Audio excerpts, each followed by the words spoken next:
E mais uma vez, é bom estarmos juntos para aprendermos da Palavra de Deus. Livro de Lucas, no Novo Testamento, capítulo 6, versículo 12, nos diz: Naqueles dias, Jesus se retirou para o monte a fim de orar e passou a noite toda orando a Deus. Que o Senhor nos abençoe na sua palavra. Gostaria de ler um pequeno trecho do livro Heróis da Fé, onde o autor começa com a seguinte apresentação: Visitei o velho templo da Nova Inglaterra, onde Jonathan Edwards pregou o comovente sermão Pecadores nas mãos de um Deus irado.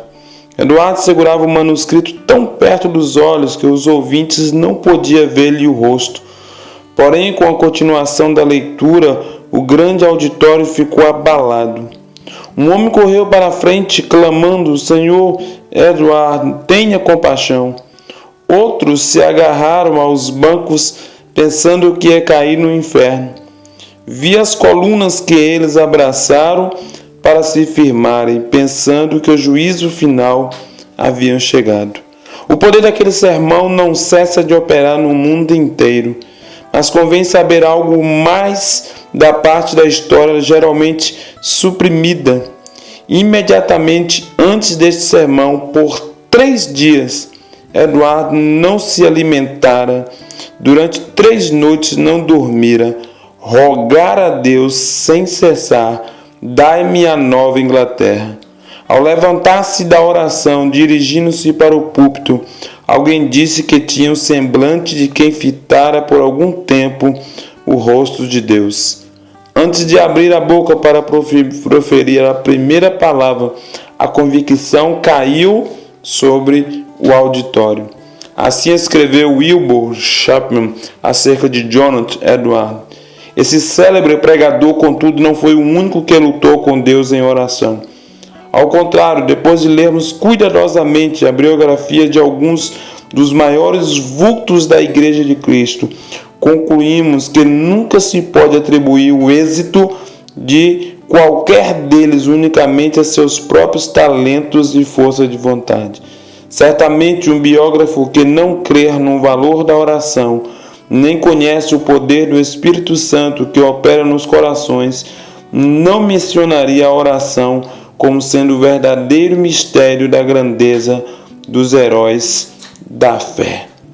A oração é a arma que Deus tem nos dado.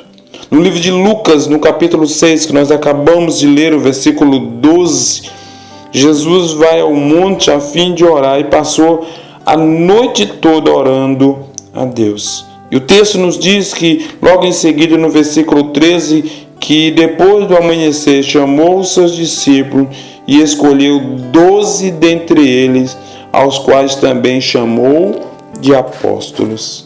Se para Jesus, antes de uma decisão a ser tomada, como foi a escolha dos 12, ele necessitou orar, imagine o que de nós, meros cristãos, cristãos muitas vezes necessitam tanto da presença de Deus. Talvez a maior falha nossa, amados, como discípulos do Senhor, como servos de Deus, é a fraqueza na oração. Só recorremos a essa bênção tão maravilhosa que é o poder da oração, muitas vezes quando a crise já instalou, quando o pecado já dominou, quando as coisas já estão para chegar ao final. Então recorremos desesperadamente a Deus, pedindo misericórdia e querendo que as coisas se resolvam, porque nós já não temos mais saída.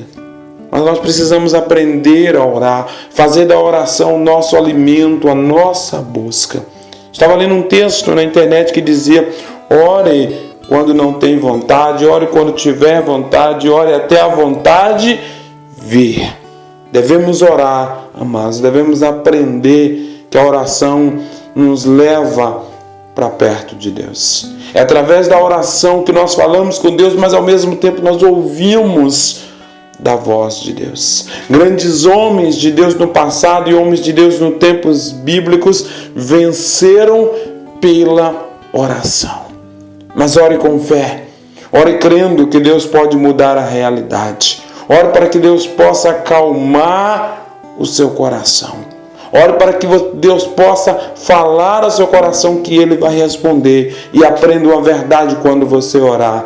Deus sempre vai responder. Ou sim, não, ou espere. Mas ore, ore. E a Bíblia nos diz, clame ao Senhor, que Ele está pronto a nos ouvir. Clame, clame ao Senhor. O que a palavra de Deus pede para você, meu querido, que me ouve nesse dia é: busque ao Senhor em oração. Coloque a sua vida diante do Senhor em oração. Tenha uma vida de oração. Tenha uma vida pela busca de Deus. Busque ao Senhor. Mas o que Deus tem para você é: não busque apenas as mãos de Deus, as mãos do Senhor. Busque a sua face. Busca a sua presença, porque quando tivermos da presença de Deus, certamente, quando tivermos da sua face, certamente teremos das suas mãos e do poder que delas emana. Que Deus te conduza a ter uma vida de oração. Que Deus te conduza a mudar a circunstância da sua vida, da sua família, da sua cidade, do seu país, quando você se dobrar de joelhos diante do Senhor. Pascoal, um pensador do século XX, diz: o homem nunca é tão grande quando está de joelhos. Dobre os seus joelhos diante do Senhor. Reconheça que Ele é o Senhor da sua vida. Confesse o seu pecado e busque-o cada dia mais. Que o Senhor te abençoe em nome de Jesus. Eu sou o pastor Nélio Bonfim e este é o nosso Momento da Graça.